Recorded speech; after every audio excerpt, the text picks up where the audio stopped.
KYC मुळे ज्या लाभार्थी आहेत त्यांना अधिकचा फायदा होणार आहे, कारण त्यांचं KYC ऑथरायझेशन झालं की त्यांना नियमित लाभ मिळणार आहे.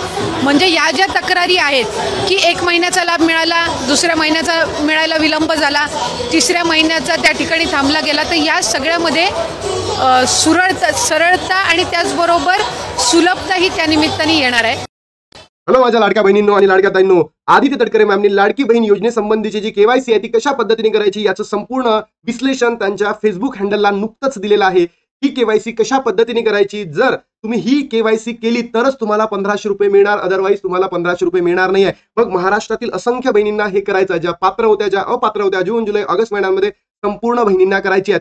हा व्हिडिओ महाराष्ट्रातील तमाम लाडक्या बहिणींसाठी इतका महत्त्वाचा असेल तर लाडक्या बहिणींनो व्हिडिओला स्किप करू नका, कारण स्वतः आदित्य तटकरे मॅमनी फेसबुक हँडलला ही KYC कशी करायची याची अपडेट दिलेली आहे. तर हा व्हिडिओला तुम्ही शेवटपर्यंत नक्की बघा, कारण तुमच्याकडनं एक चूक सुद्धा तुमचे 1500 रुपये बंद करू शकते. म्हणून व्हिडिओला शेवटपर्यंत नक्की बघा. बघा लाडक्या बहिणींनो, तुमच्या मनामध्ये प्रश्न असतील की दादा मी आतापर्यंत KYC केलेली आहे तर मला डबल KYC करता येणार की नाही, कारण की आमच्याकडनं फॉर्म भरताना चुका झाल्या, तर डबल KYC करता येणार नाहीये. म्हणून लाडक्या बहिणींनो तुम्हाला नेहमी सांगत असतो, ज्या ठिकाणी योग्य इन्फॉर्मेशन मिळतात त्याच ठिकाणी तुम्ही फॉर्म बघत जा, तेच ठिकाणी व्हिडिओ बघत जा. असे तर असंख्य व्हिडिओ बनवतात. मी असं नाही म्हणत आहे की माझेच व्हिडिओ बघा, जिथे तुम्हाला ऑथेंटिक इन्फॉर्मेशन मिळतं तेच व्हिडिओ बघत जा, कारण की तुम्हाला डबल KYC करता येणार नाही. म्हणून व्हिडिओला शेवटपर्यंत बघा. मी संपूर्ण माहिती तुम्हाला व्हिडिओच्या माध्यमातून देणार आहे. आदित्य तटकरे मॅमनी काय सांगितलंय सगळं सांगणार आहे.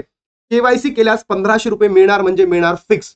ज्या बहिणी पात्र आहेत त्यांना 100% ज्यांची KYC होईल त्यांना पैसे मिळणार म्हणजे मिळणार. ज्यांचं अपात्र असेल त्यांचं KYC होणार नाही. बरोबर. त्यानंतर KYC करताना चुका करू नका, कारण डबल KYC करता येणार नाही आहे. संपूर्ण माहिती मी तुम्हाला व्हिडिओच्या माध्यमातून देणार आहे. आदित्य तटकरे मॅमनी काय सांगितलं सगळं मी तुम्हाला इथे दाखवणार आहे. बघा, आदित्य तटकरे मॅमनी त्यांच्या फेसबुक हँडलला सरळ सांगितलेलं आहे, सरळ सांगितलंय की काय करायचं प्रोसिजर आहे. बघा, मुख्यमंत्री माझी लाडकी बहीण योजनेच्या KYC साठी कुठे जायचं आहे, लाडकी बहीण महाराष्ट्र.gov.in या संकेतस्थळाला भेट द्यायची आहे. मुख्य पृष्ठावर असलेल्या KYC बॅनरवर क्लिक केल्यानंतर KYC फॉर्म उघडेल.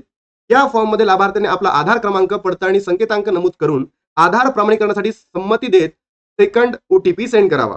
बटनावर क्लिक केले त्यानंतर लाभार्थ्याच्या आधार लिंक मोबाईल क्रमांकावर OTP येईल. हा OTP टाकून बटनवर काय करायचं, सबमिट करायचं. पहिली स्टेप. दुसरी स्टेप त्यांनी सांगितलंय, यानंतर प्रणाली तपासेल की लाभार्थ्यांची KYC आधीच पूर्ण झाली आहे की नाही. म्हणजे इथे चेक केल्या जाईल की तुमची KYC झाली की नाही. जर तुमची KYC ऑलरेडी झाली असेल, आधीच तुम्हाला पूर्ण झालेली आहे याचा मेसेज येईल. जसं लाडक्या बहिणींना तुम्ही सुद्धा आता हे चेक करू शकता, ज्या ज्या बहिणींची KYC झालेली आहे त्यांनी तुम्ही तुमचा आधार क्रमांक तिथे टाकून बघा, तिथे संमती दर्शवा आणि तिथे OTP टाका. तर तुम्हाला काय मेसेज येईल की तुमची KYC आधीच पूर्ण झाली आहे.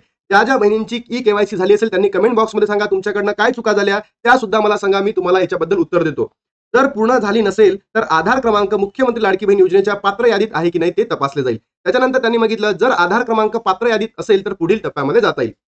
त्यानंतर लाभार्थ्यांचे पती आणि वडिलांचा आधार क्रमांक तसेच पडताळणी संकेतांक नमूद करावा.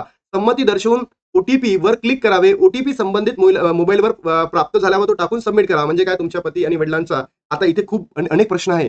ज्या बहिणी आहे त्यांच्या वडिलांची डेथ झाली आहे किंवा त्यांच्या हजबंडची डेथ झाली, अशा बहिणींनी काय करायचं. बरोबर, हा प्रश्न तुमच्या मनामध्ये आला असेल तर त्या बहिणींनी रेशन कार्डमध्ये, बरोबर, रेशन कार्डमध्ये तुमच्या आजूबाजूला ज्याचं नाव असेल, म्हणजे समजा सून असेल तर पतीची डेथ झाली आहे तर ते तिने आपल्या सासूचं नाव टाकता येतं, दिराचं नाव टाकता येतं, ननदचं नाव टाकता येतं. समजा मुलगी असेल अविवाहित आहेत, वडिलांची डेथ झाली आहे, अशा वेळेस काय करायचं, तर अशा वेळेस तिला कोणाचं नाव टाकता येईल, आई आहे, बहीण आहे, भाऊ आहे यांचं नाव टाकता येईल. बरोबर. त्यानंतर लाभार्थ्याला आपला जात निवडावा लागेल, खाली बाबी प्रमाणित कराव्या लागेल. आता इथे खूपच महत्वाचं आहे लाडक्या बहिणींनो, माझ्या कुटुंबातील सदस्य नियमित कायम कर्मचारी म्हणून शासकीय विभाग, उपक्रम मंडळ, भारत सरकार किंवा राज्य शासनाच्या स्थानिक संस्थेत कार्यरत नाहीत किंवा निवृत्त वेतन घेत नाहीत.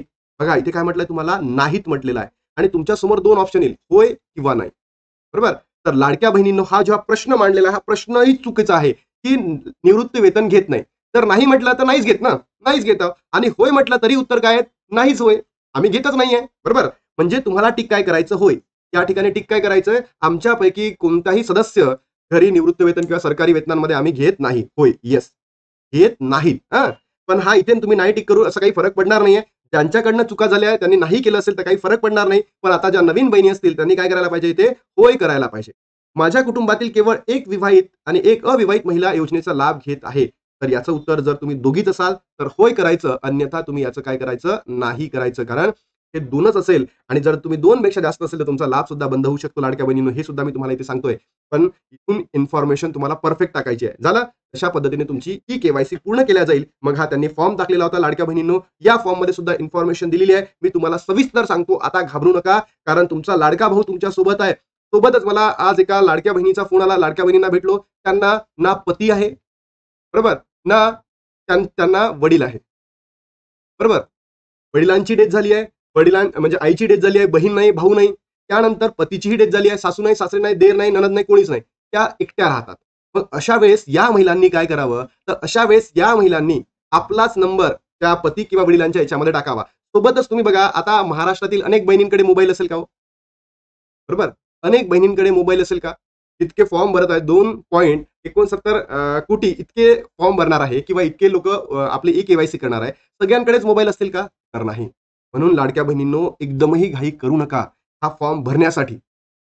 कारण जर तुम्ही घाई केली आणि नंतर का सरकारने म्हटलं की ओटीपी तर कोणाकडे घेऊ शकता, कारण की पहिलेच लाडक्या बहिणींच्या योजनेमध्ये घोळ झालेला होता आणि सरकारने सुद्धा केला होता आणि काही लाडक्या बहिणींनी सुद्धा केला होता. वयाचे कुठे पुरावे दाखवले होते आणि ई-केवायसी पूर्ण करून घेतली होती. म्हणून घाई करू नका. तुम्ही फॉर्म भरा, तुम्ही ई-केवायसी करा, पण थोडंसं थांबून करा.